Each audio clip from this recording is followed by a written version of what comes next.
बहिर्मुखता का या आधुनिकता का कह सकते हैं, इतना ज़्यादा फैलाव हो गया है कि इंसान बाहर रह रह के थक रहा है। बहुत थक रहा है, बाहर थक रहा है, कारण तो है, लेकिन फिर भी वो बाहर ही अपनी विश्राम को भी ढूंढ रहा है कि किसी वाटिका में चले जाएं, किसी व्यक्ति के पास चले जाएं, कुछ रेस्टोरेंट में खा पी लें तो हमें विश्राम मिल जाएगा। ऐसा नहीं है।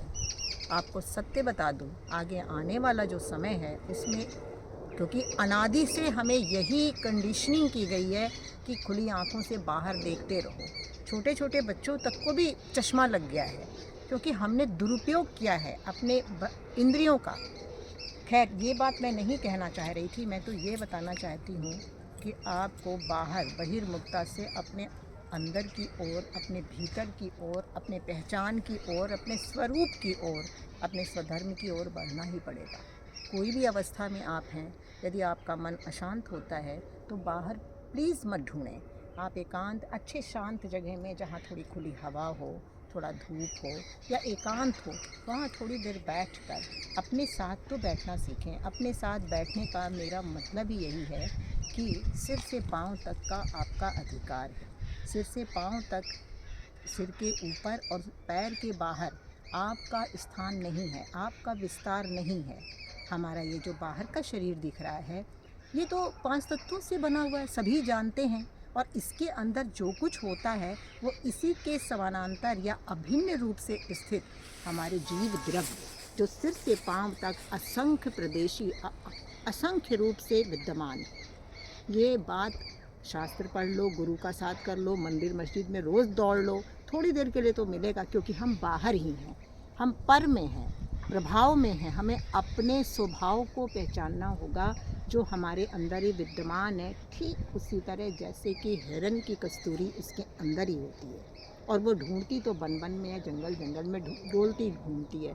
वैसे ही आप सुख स्वभावी हो, आपके सुख का बना हुआ ये आंतरिक अमूर्त शरीर, जिसे आत्मिक शरीर भी कह सकते हैं, आपका पूरा विस्तार सिर से पांव तक जैसे बाहर 5 तत्वों से बना है, वैसे ही अंदर का आपके अमूर्त शरीर का जो विस्तार है वो सुख का बना हुआ है। कैसे सिद्ध हो कि ये सुख का बना है? बिल्कुल सिद्ध है, क्योंकि आबाल गोपाल कोई भी जीव जंतु मनुष्य सब केवल सुख चाहते हैं और सुखानुभूति में ही रहना चाहते हैं। दुख किसी को नहीं अच्छा लगता है। अब दुख का कारण तो हम बाहर ही रहते हैं, बाहर की वजह से अंदर की लेयर को कर्मों के जाल से बांधते हैं और दुखी होते हैं। तो वैसे तो इतनी बातों से क्या ही समझ में आएगा, लेकिन मार्ग बहुत सरल है, सहज है और अपने ही हाथ में है। कहीं जाना नहीं, कहीं भटकना नहीं। अब तक जहाँ नहीं गए सिर्फ वहीं जाना है, भीतर। और भीतर में भी सिर का भाग, पूरे शरीर के भाग के पास जो आपका अमूर्त शरीर विद्यमान है, उसकी संगति करना है, उसी का अभिनंदन करना है, उसी को नमन करना है, उसी के साथ रहने के संस्कार को पल्लवित करना है। बस इतनी सी बात है। मैं एक वीडियो में इसको अच्छी तरह बताना चाहूँगी कि कैसे अपने भीतर ठहर कर अपने सुख स्वभाव को कल्टिवेट करके सुख पाना है।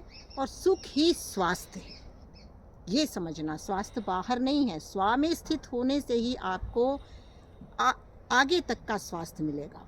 अभी का नहीं कि तुरंत का मिला फिर रोगी, ऐसा नहीं। दीर्घ काल का अगर स्वास्थ्य चाहिए तो अपने में हमको अपनी पहचान बनाकर, अपनी पहचान को समझकर अपने अंदर जाना होगा, स्थित होना होगा और सुख को भोगते रहिए।